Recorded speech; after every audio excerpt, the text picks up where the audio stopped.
Hello दोस्तों। तो कैसे हैं आप सब। आई होप सो कि आप सभी अच्छे होंगे और कुछ ना कुछ अच्छा ही कर रहे होंगे। सो वेलकम टू मानी मूवी एक्सप्लेन एंड मैं आज आपका दोस्त मानी आपके लिए लाया हूँ जेसन बॉर्न सीरीज़ की फोर्थ फिल्म। इस मूवी का नाम है द बॉर्न लेगेसी और ये ईयर 2012 में रिलीज़ हुई थी।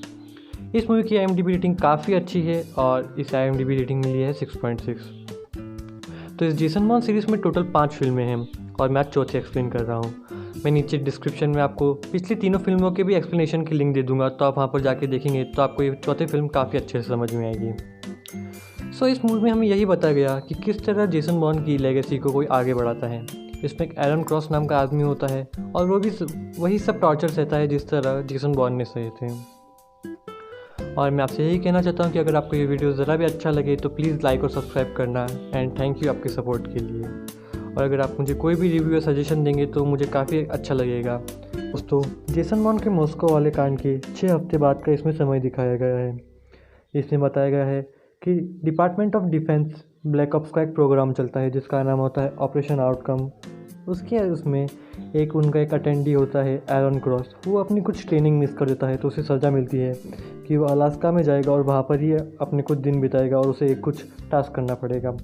तो इसमें दिखाया जाता है कि जहाँ इसका अटेंडी होता है एरन क्रॉस, वो काफ़ी विगरस कंडीशंस में रहता है। बिल्कुल बर्फ, उसके पास खाने पीने का कोई सामान नहीं होता। बस उसके पास एक स्नाइपर राइफ़ल होती है और कुछ केमिकल्स होते हैं, मतलब 2 गोलियाँ होती है उसके पास, वो भी लिमिटेड क्वांटिटी में होती है। और उन्हें वो कैम्प्स कहता है। एक ब्लू कलर की कैम्प्स होती है और एक ग्रीन कलर की कैम्प्स होती है। वो एक्चुअली उन कैम्प से उसे ताकत मिलती है, मतलब उसे उसका ब्रेन अच्छे से काम करता है, उसकी फ़िज़िकल फिटनेस बनी रहती है। और उस पूरे ऑपरेशन का यही मकसद था कि उन कैम्प्स की मदद से वो कुछ तरह के अच्छे ह्यूमन्स बना जाते, मतलब इफ़ेक्टिव सोल्जर्स बना चाहते थे। और यही उस ऑपरेशन का पूरा मकसद था। और इसलिए कि जब एरन कुछ मिस्टेक करता है और कुछ अपनी ट्रेनिंग मिस करता है तो उसे अलास्का में छोड़ देते हैं। उसके बाद सीन जाता है अमेरिका की तरफ, जहाँ पर हमें दिखाया जाता है कि ऑपरेशन रेडस्टोन के मेडिकल डायरेक्टर एल्बर्ट हर्श और ऑपरेशन आउटकम के मेडिकल डायरेक्टर डैन हिलकॉट को दिखाया जाता है और दोनों वहाँ पर कुछ ना कुछ बातें कर रहे होते हैं। तो अभी हमें यहाँ पर समझ में नहीं आता कि दोनों क्या बातें कर रहे हैं, वो हमें आगे अच्छे से समझ में आएगा। फिर हमें इधर दिखाया जाता है कि एरन यहाँ पर काफ़ी विगरस कंडीशन में जीता है। उसके पास कुछ खाने पीने का सामान नहीं होता, वो जैसे तैसे जीता रहता है और वो टाइम पर अपनी दवाइयाँ ले रहा होता है। वो जैसे तैसे पहाड़ों को चढ़कर अपनी मंजिल तक पहुंचने की कोशिश करता है। इधर दिखाया जाता है कि ऑपरेशन आउटकम के डायरेक्टर एरिक बायर को वो कुछ ना कुछ यहाँ पे बातें कर रहे होते हैं। वो बातें कर रहे होते हैं एरन के बारे में और जेसन बॉर्न और ऑपरेशन रेडस्टोन। उस सब यहाँ पे दिक्कत में होती है क्योंकि साइमन रॉस वहाँ पर कुछ लीक कर देता है। वो लीक कर देता है जेसन बॉर्न के बारे में सारी बातें, और वो एक वीडियो क्लिप भी लीक कर देता है जिसमें रेडस्टोन के मेडिकल डायरेक्टर और ऑपरेशन आउटकम के मेडिकल डायरेक्टर की दोनों की बातचीत हो रही होती है। तो यहाँ सब लोग काफ़ी घबरा जाते हैं कि ये अब क्या करें, सिचुएशन से कैसे बाहर निकले। इधर दिखाया जाता है कि यहाँ पे एरन काफ़ी विगरस कंडीशन में जी रहा है, जैसे तैसे बचता फिरता आगे बढ़ता रहता है और अपने हर जगह पर अपने खून के सैंपल इकट्ठा करता है। इधर हमें दिखाया जाता है कि साइमन रॉस, वही वाटरलू स्टेशन वाला सीन जिसमें साइमन रॉस को ऑपरेशन ब्लैक ब्रायर का अटेंडी पेस शॉट कर देता है। तो इससे यहाँ पे पूरी खलबली मच जाती है। पूरी न्यूयॉर्क अमेरिका में खलबली मच जाती है कि एक जर्नलिस्ट को मार दिया जो कि काफ़ी अच्छी इन्फॉर्मेशन लीक करने वाला था। इधर हमें दिखाया जाता है एक सीन जाता है एक मेडिकल लैब की तरफ। यहाँ पे हमें दिखाया जाता है एक डॉक्टर मार्ता शेयरिंग को। वो अपने डेली की तरह ही अपने ऑफिस आती है और वहाँ पे अपना काम कर रही होती है। वो वहाँ पर ऑपरेशन आउटकम के अंडर काम कर रही होती है और वहाँ पे वो सुपर ह्यूमन बनाने की कोशिश कर रहे होते हैं। इधर वो लोगों को कुछ ना कुछ मेडिकल कैंप देती है जिससे उनकी मेंटल और फिज़िकल हेल्थ अच्छी रहे। इधर एरन जैसे तैसे पहाड़ों को पार करते हुए आगे बढ़ता रहता है। इधर जब ऑपरेशन आउटकम के डायरेक्टर एरिक बायर को भी वो वीडियो दिखता है जिसमें मेडिकल डायरेक्टर एल्बर्ट हिर्श और ऑपरेशन आउटकम के मेडिकल डायरेक्टर डैन हिल्टन को बात करते हुए दिखाया गया, तो वे सब यहाँ पे डर जाते हैं।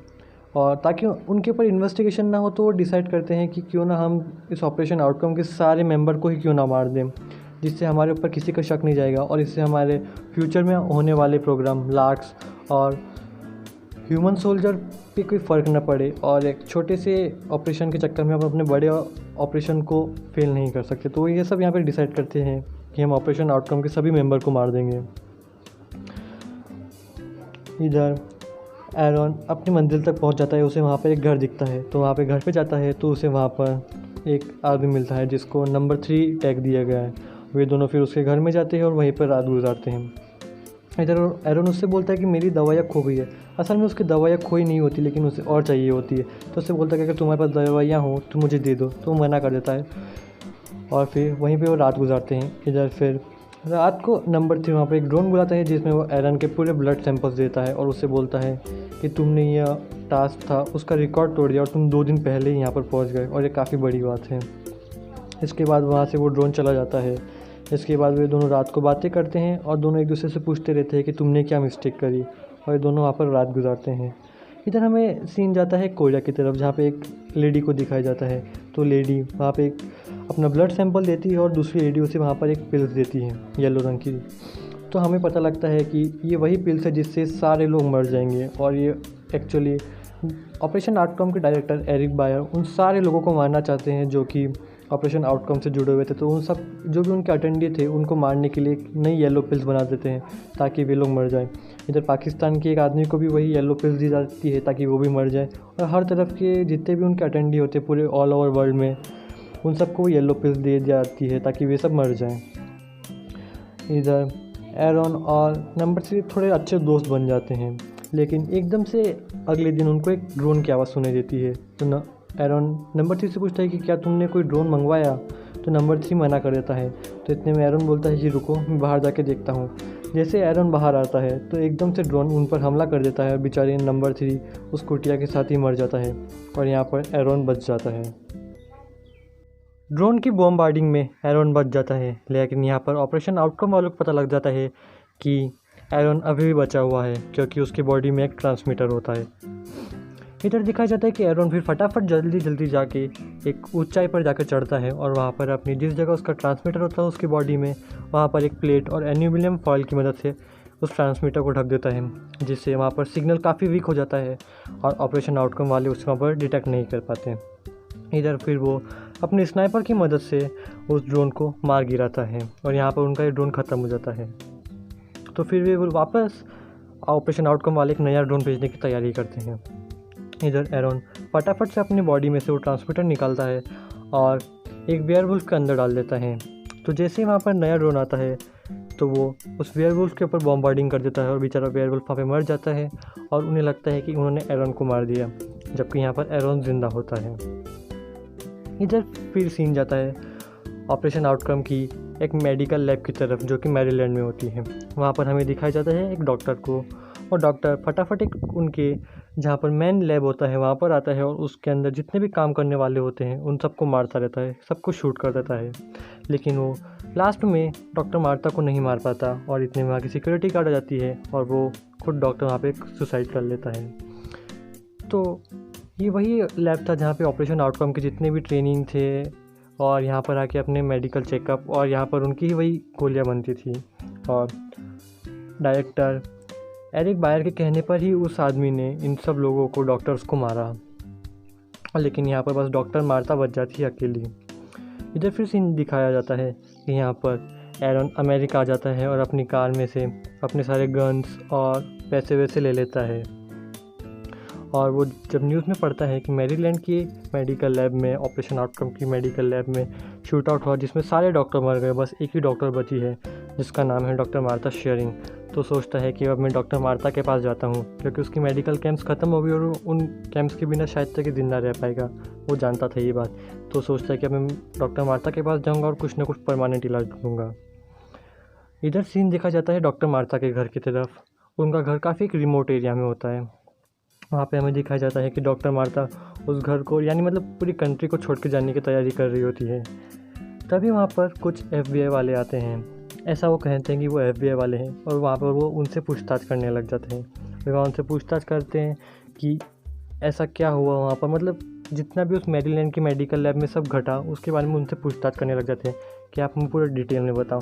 तो यहाँ पर डॉक्टर मार्ता काफ़ी घबरा जाती है, वो चिढ़ उठती है कि उन्हें लगता है कि उनके साथ इतना बड़ा एक कांड हुआ और वे उनसे इस तरह की बातें कर रहे हैं, तो उन्हें काफ़ी रोना आता है। वो एक्चुअली उस टाइम डिप्रेशन में चली जाती है उस पूरे कांड के बाद।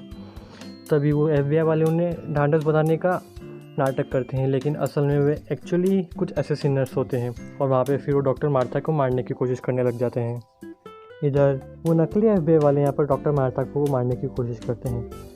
एक्चुअली डॉक्टर मार्था एक काफ़ी ट्रॉमेटिक हादसे से गुजरी हुई होती है, तो वो डिप्रेशन में होती है।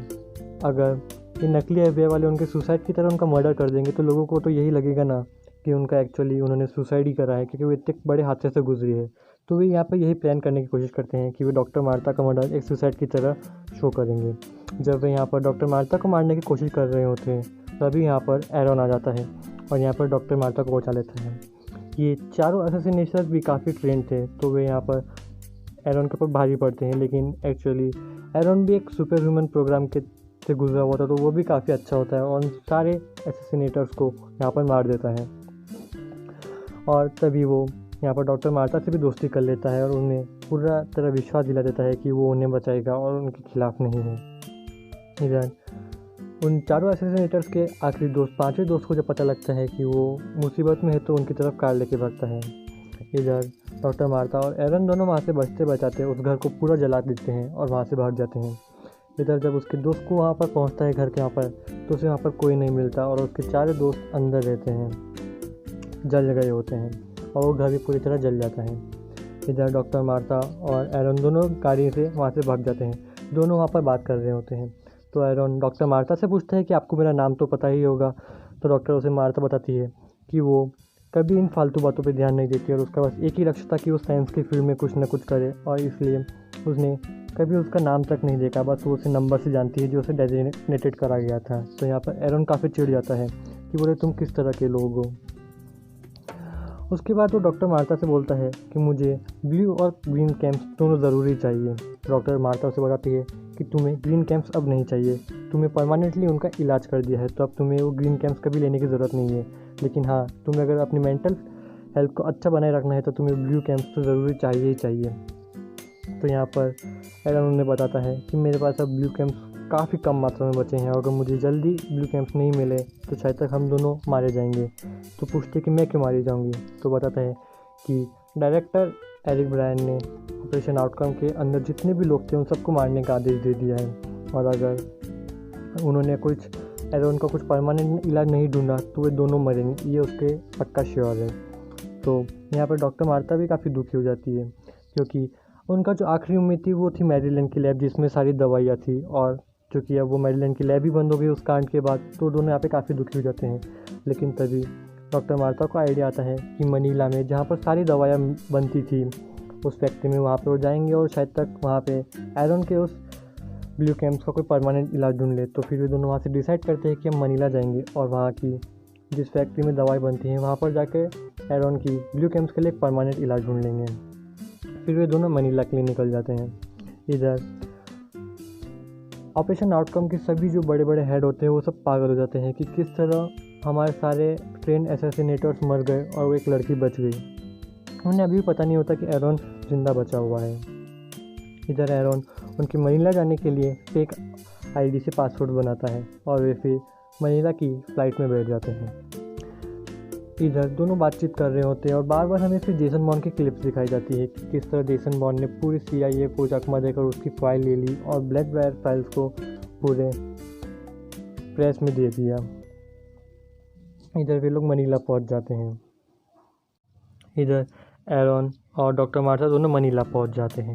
तो यहाँ पर काफ़ी अच्छे दोस्त बन जाते हैं, क्योंकि उन्हें बनना ही था, क्योंकि एक दूसरे के बिना वे कुछ नहीं है। यहाँ पर डॉक्टर मार्था जानती थी कि अगर उन्होंने एरन को ठीक नहीं करा और उसके ब्लू कैंप्स वाले असर को रिवर्स नहीं करा तो शायद तक ऑपरेशन आउटकम वाले उन्हें जल्दी ढूंढ लेंगे और उन दोनों को मार देंगे। और सेम एरन को भी पता था कि उसकी अगर लास्ट होप बची हुई है तो वो डॉक्टर मार्था ही है और इनके बिना वो कुछ नहीं है। और अगर उसने डॉक्टर मार्था ने एरन को जल्दी ठीक नहीं करा तो ऑपरेशन आउटकम वाले उन दोनों को ढूंढ कर मार देंगे।